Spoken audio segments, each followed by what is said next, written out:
Hello friends, நான் தான் உங்கள் பப்ளி. ரீசெண்டாக என்னுடைய பூஜை ரூமுக்கு சாமி படங்கள் வாங்குறதுக்கும் பூஜை பொருட்கள் வாங்குறதுக்கும் நான் வந்து சென்னை பாரிஸில் உள்ள தேவராஜ் முதலி ஸ்ட்ரீட்டுக்கு தாங்க நான் போயிருந்தேன்.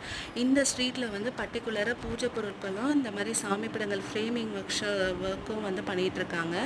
இந்த வாட்டி வந்து பார்த்தீங்கன்னாக்கா நான் போன இடம் வந்து எம்கே ஃப்ரேமிங் ஒர்க். இவங்களது வந்து ஷாப் எங்கே இருக்குதுன்னு பார்த்தீங்கன்னாக்கா அங்கே வந்து ஒரு பெருமாள் கோவில் இருக்குங்க. இந்த கோவில் வந்து திருப்பதி கூட வந்து கிளம்பும் ரொம்ப ஃபேமஸான கோவில்மா. இந்த கோவிலோட மண்டபத்தில் வந்து ஃப்ரேம் ஒர்க் பண்ணிகிட்ருக்காங்க அப்படின்னு சொல்லிட்டு நான் குங்குமம் மஞ்சள் வாங்கின ஷாப்பில் வந்து சொன்னாங்க.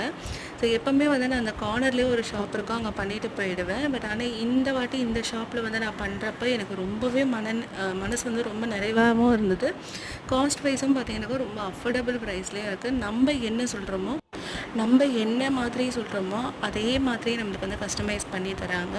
நான் வந்து ஒரு மீடியம் சைஸ் வந்து சொல்லியிருந்தேன். இப்போ என்னுடைய ஃபோட்டோ ஃப்ரேம் தான் வந்து பண்ணிகிட்ருக்காங்க அவங்க இந்த சைஸுன்னு இல்லைங்க, எல்லா விதமான ஃப்ரேம்ஸும் எல்லா விதமான சைஸும் வந்து நம்மளுக்கு கஸ்டமைஸ் பண்ணி கொடுத்துட்ருக்காங்க அஃபோர்டபுள் ப்ரைஸில்.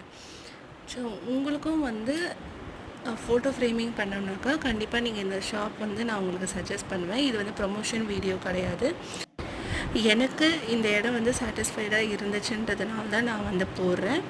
நான் வந்து ஃபைனலாக வந்து முருகர் ஆறுபடை வீடு கொண்ட ஃபோட்டோவும் காளிகாம்பாள் ஃபோட்டோ அப்புறம் வந்து பார்த்திங்கனாக்கா லக்ஷ்மி ஃபோட்டோவும் வந்து நான் வாங்கியிருந்தேன். பிடிச்சிருந்தா லைக் பண்ணுங்கள். தேங்க்யூ.